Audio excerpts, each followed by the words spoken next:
ಇನ್ನು ಮಹಾರಾಷ್ಟ್ರ ಡಿಸಿಎಂ ಏಕನಾಥ್ ಶಿಂದೆಗೆ ಜೀವ ಬೆದರಿಕೆ ಕರೆ, ಕಾರ್ನಲ್ಲಿ ಬಾಂಬ್ ಇಟ್ಟು ಸ್ಫೋಟ ಮಾಡೋದಾಗಿ ಅವರಿಗೆ ಥ್ರೆಟ್ ಬಂದಿದೆ.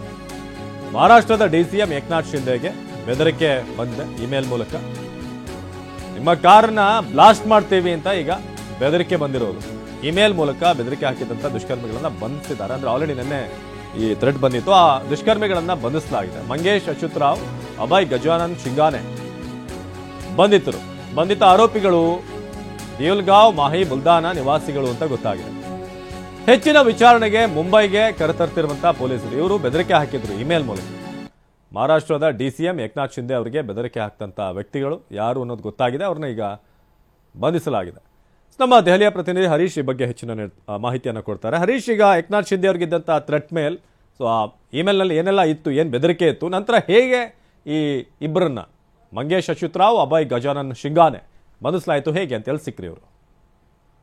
ಹೌದು ಅವಿನಾಶ್, ಮಹಾರಾಷ್ಟ್ರ ಡಿಸಿಎಂ ಆಗಿರುವಂತಹ ಏಕನಾಥ್ ಶಿಂದೆ ಅವರಿಗೆ ಜೀವ ಬೆದರಿಕೆ ಕರೆ ಬಂದಿತ್ತು. ಅವರ ಕಾರ್ನಲ್ಲಿ ಬಾಂಬ್ ಇಟ್ಟು ಸ್ಫೋಟ ಮಾಡೋದಾಗಿ ಗೋರೆಗಾಂವ್ ಪೊಲೀಸ್ ಠಾಣೆಗೆ ಇಮೇಲ್ ಅನ್ನ ದುಷ್ಕರ್ಮಿಗಳು ಕಳಿಸಿದ್ರು. ಆ ಇಮೇಲ್ ಯಾರು ಕಳಿಸಿದ್ರು ಅನ್ನುವಂಥದ್ದನ್ನ ಪೊಲೀಸರು ಪತ್ತೆ ಹಚ್ಚಲಿಕ್ಕೆ ಶುರು ಮಾಡಿದ್ರು.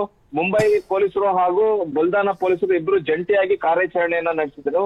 ಈ ಇಬ್ಬರನ್ನು ಬಂಧಿಸುವಲ್ಲಿ ಈಗ ಪೊಲೀಸರು ಯಶಸ್ವಿಯಾಗಿರುವಂತಹದ್ದು. ದಿಯಲ್ಗಾಂವ್ನ ಬಲ್ದಾನ ಪ್ರದೇಶದಲ್ಲಿ ಇಬ್ಬರು ದುಷ್ಕರ್ಮಿಗಳನ್ನ ಈಗ ಪೊಲೀಸರು ಬಂಧಿಸಿದ್ದಾರೆ.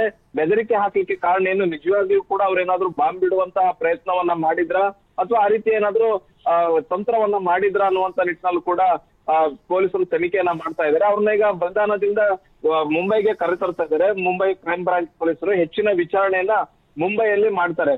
ಮುಖ್ಯವಾಗಿ ಇತ್ತೀಚೆಗೆ ಫಡ್ನವೀಸ್ ಸರ್ಕಾರ ಶಿವಸೇನೆಯಿಂದ ಬಂದಂತಹ ಶಾಸಕರ ಏನು ಭದ್ರತೆಯನ್ನ ಕಡಿಮೆ ಮಾಡಿತ್ತು. ಅಂದ್ರೆ ವೈ ಕೆಟಗರಿ ಭದ್ರತೆಯನ್ನ ಅವರಿಗೆ ಕೊಡ್ಲಾಗಿತ್ತು.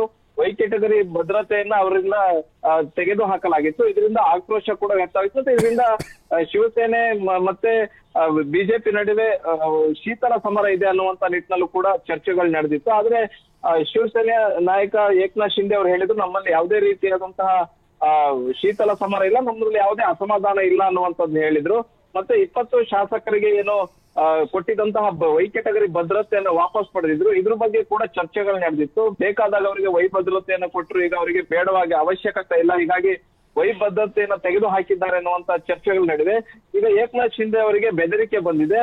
ಮುಂದೆ ಸರ್ಕಾರ ಶಿವಸೇನೆ ಸಂಸದರಿಗಾಗ್ಲಿ ಶಾಸಕರಿಗಾಗ್ಲಿ ಹೆಚ್ಚಿನ ಭದ್ರತೆಯನ್ನ ಕೊಡೋ ನಿಟ್ಟಿನಲ್ಲಿ ಏನಾದ್ರೂ ಪ್ರಯತ್ನ ಮಾಡುತ್ತಾ ಅಥವಾ ವೈ ಕೆಟಗರಿ ಈಗಾಗಲೇ ತೆಗೆದು ಹಾಕಿರೋದನ್ನ ಮುಂದುವರಿಸುತ್ತಾ ಅನ್ನುವಂಥದ್ದು ನೋಡ್ಬೇಕಾಗಿದೆ.